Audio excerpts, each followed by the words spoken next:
Hey guys, Brian Schroeder here with Suzanne Luther with FasterFunds Lending. We're going to be talking about how to get started in real estate investing. In our lending business, as a hard money lender, we work with quite a few newbies or newish people. Yep. So I think this would be a good video to just talk about today and talk about the steps because we see people succeed and we see people fail. Yep. So we put together 5 simple steps to help anybody that's new get started in real estate investing. So you ready to jump in? Yeah, let's do it. All right. Step number 1, educate yourself. So can you talk a little bit about how you recommend somebody that's new wanting to look into real estate investing, how to educate yourself on just the basics of getting started in real estate investing? Yeah, I think we live in this world where everything's online, right? Yes. We live in a world of podcasts, YouTube. I feel like education's all around us, and it's honestly free and easy to access. Yes. So I feel like online, listening to podcasts, watching YouTube videos from, experts in the industry.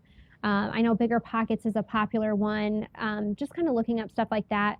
I also feel like something else that's important is to tap into your local network. So checking out, and attending local real estate investing clubs. There's so much great education that can take place there. And I think the other thing that can be really helpful to someone who's new is finding a mentor or a coach, someone who's going to guide them through that process and help, give them the motivation and encouragement they need to succeed and keep going in the real estate investing world. Well said. So I 100% agree with all that. And I'll just add a little, since most of the people that watch our channel are St. Louis based, Yep. Let's promote some of the local things. So Faster Freedom, Sam with Faster Freedom's got an awesome YouTube channel, Instagram, TikTok, all that type of stuff. Here local in the St. Louis area, it puts out a ton of great education. Content constantly. Tons of content, absolutely. So really articulate and well-spoken and knows his stuff. And the other thing is our club, Buyers Club. So buyersclub.com. Come check out. We get together the third Thursday of every month. Roughly 200 people getting together, all real estate investors.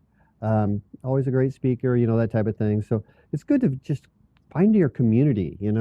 Find your community to plug into. And our club's a great club. There's other good clubs in town. Yeah. So find a club, find a mentor, and there's, like Suzanne said, so much free content through podcasts and YouTube channels.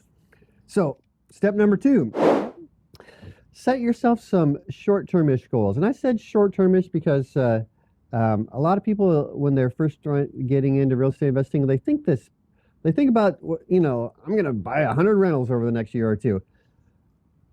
For somebody that's new, what would you recommend? How do you get started, and what kind of are some good examples of short-termish goals that you can get started with and people can wrap their heads around with and have success with? Yeah, I think the key is realistic goals. I feel like when you're younger, a lot of people talk about SMART goals, specific, measurable, obtainable, realistic, and timely.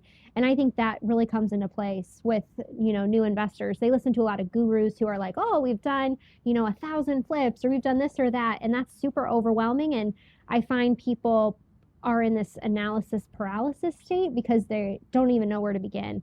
So I think, setting some short-term realistic goals can be really beneficial because then it gives you the confidence to keep going. So I feel like something that's common is, do 2 to 3 flips or buy 2 to 3 rentals in a year.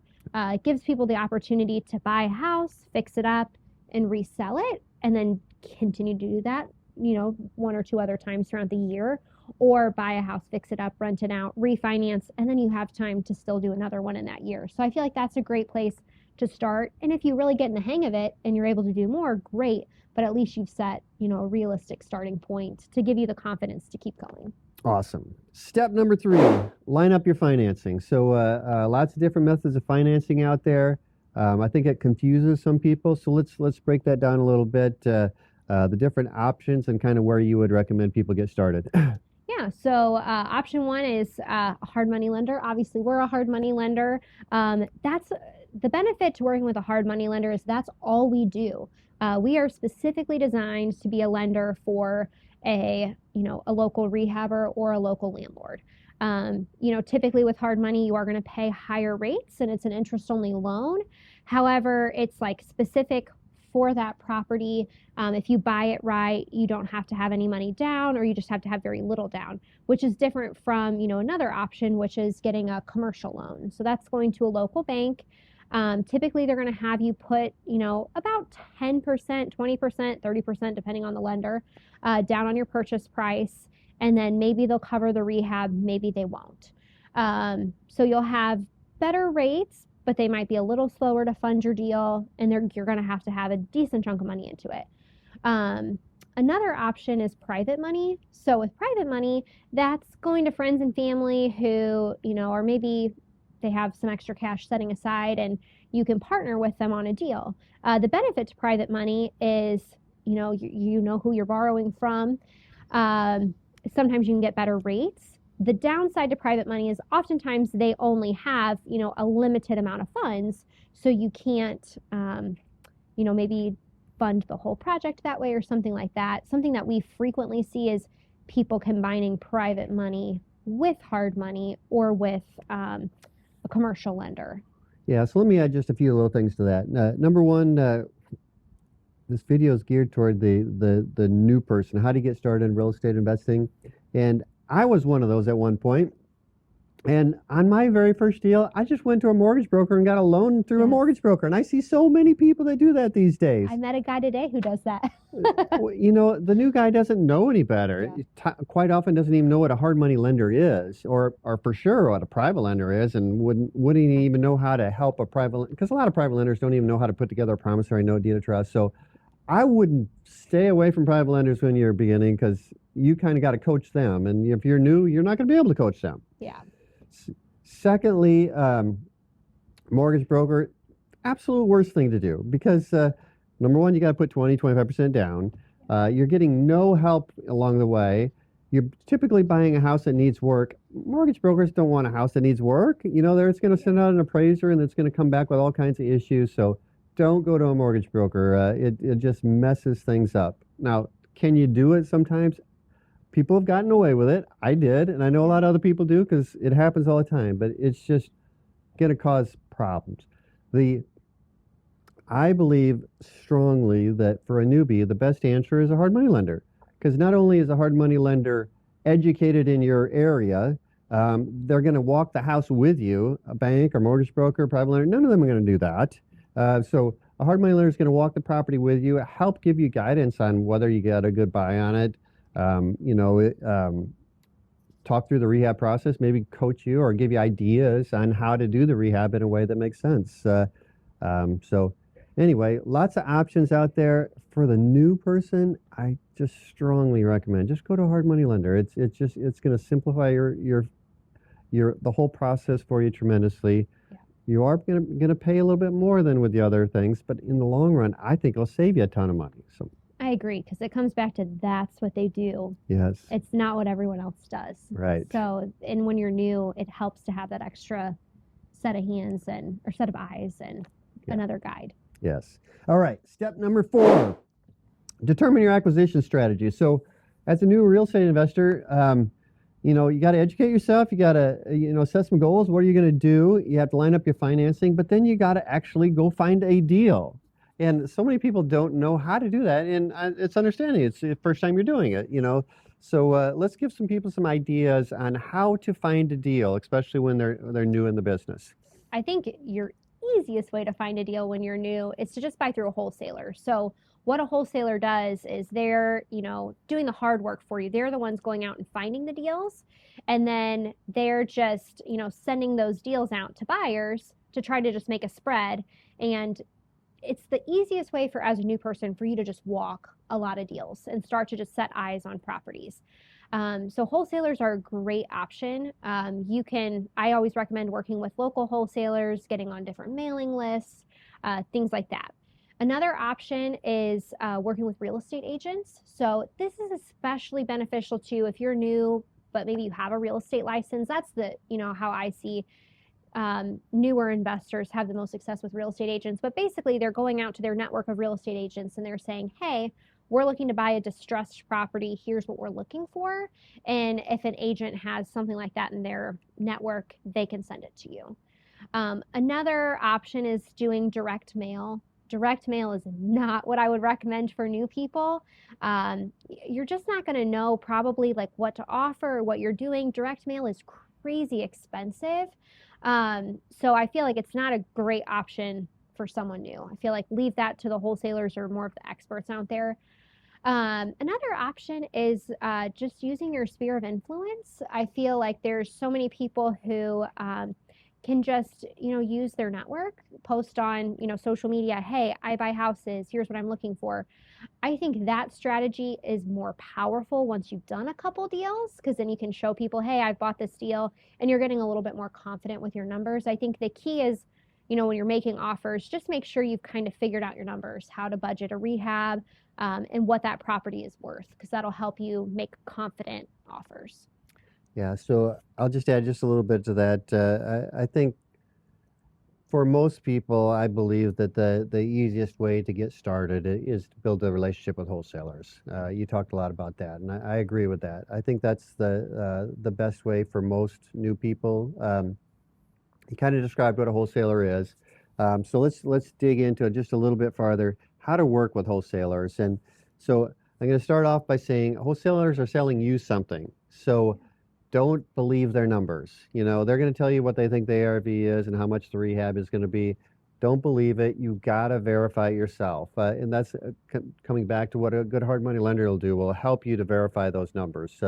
If you have a good real estate agent, hopefully you've built a relationship with a real estate agent, because you're going to need a real estate agent to sell your houses. So use that relationship to help them help you to verify your ARVs and so forth after repaired value. So anyway, I love wholesalers. But the key to working with wholesalers is to build a relationship. So couple quick little steps with that.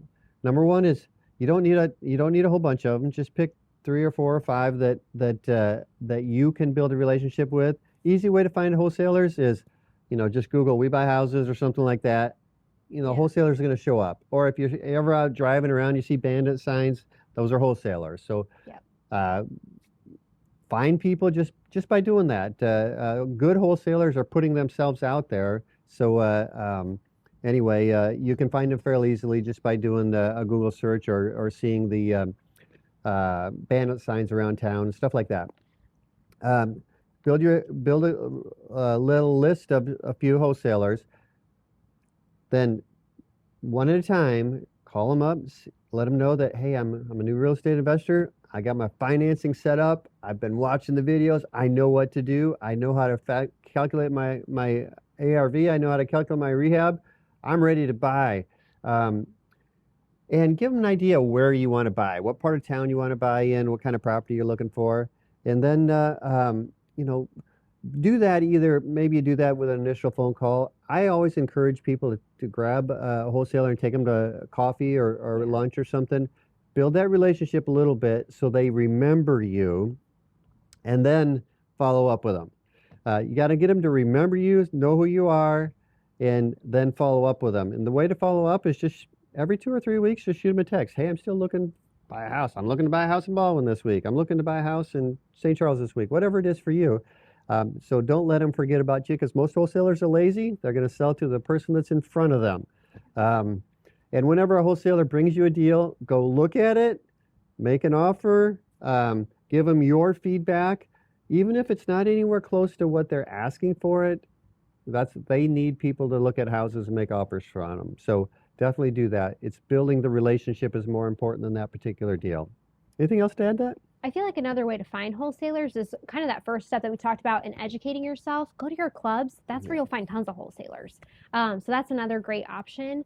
And build that relationship intentionally with wholesalers. If you say, I just buy anywhere in the St. Louis metro area at any price, they're never going to think about you when the right deal comes by. Yep. And don't bug them every day. There is a little bit of that fine line. So bug them every, 2-3 weeks. I think that's a good rule of thumb. But I know wholesalers who will call me and be like, this person calls me every day and I don't want to work with them because it's overwhelming. Yeah. There's a balance in there. Yeah. My belief is make sure they know who you are. And by that's getting face to face with them somehow, whether it's a club, lunch, coffee, whatever it is. And then it's text. Text is so easy. Yes. And just drop a text every 2 or 3 weeks is kind of what I think it makes is the right balance there. Every day is annoying as hell. Every 3 months, they're going to forget about Never you. remember you. Yeah. Awesome. All right. Step number 5 is take action. So after we've kind of gone through all those steps, what are the action steps to take? And kind of let's talk about taking action just a little bit. Yeah. So one is like what you just covered, make offers. Go look at houses. Yes. Make offers, put numbers together, give feedback to people. You never know when you might be 50 grand off, but a deal might come together, or they might be like, oh, cool. Well, we thought about you for a different deal. So make offers, give feedback, walk houses. You've got to do that. I also feel like, you need to follow through once you do get it under contract. So many people are like, woohoo, we got a house under contract. Now what do we do? Yes. So making sure you've got your financing lined up. You've, started thinking about insurance. How do you insure the house once you close on it? Who's the title company? These are things that, your lender can help kind of guide you through. The wholesaler that you're working with will probably tell you, here's the title company we're closing with. Reach out to them and make sure to follow through.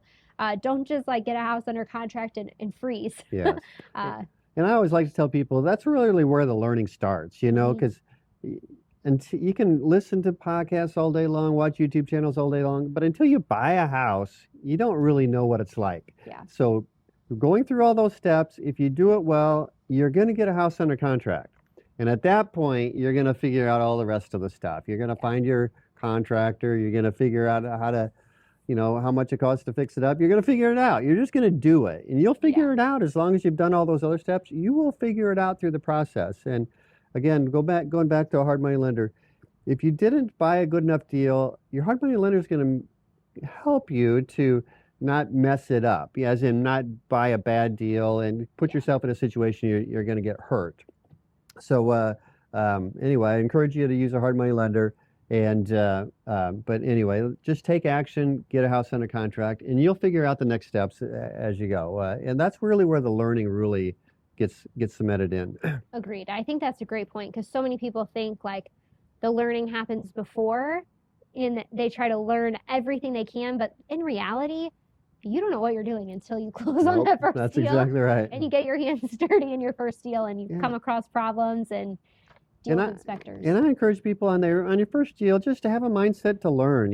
If you make money on that first deal, obviously that's the goal. And we hope everybody makes a ton of money on their first deal.